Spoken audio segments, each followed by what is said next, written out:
Lonely lonely हुनु कमजोरी होइन।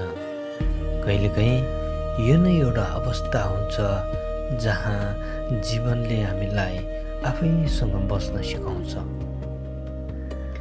भिडमा पनि मन खाली लाग्न सक्छ, भिडमा पनि मन खाली लाग्न सक्छ र शान्ति बिचमा पनि मनभित्र आधी चलेको हुन सक्छ। एक्लोपनले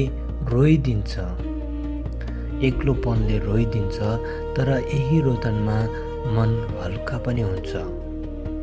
त्यसैले लोनली हुनु आफैमा गलत होइन। लोनली हुनु गलत होइन, किनकि कहिलेकाहीँ मानिसहरूबाट टाढा हुँदा आफैसँग नजिकिन पाइन्छ। हजुर।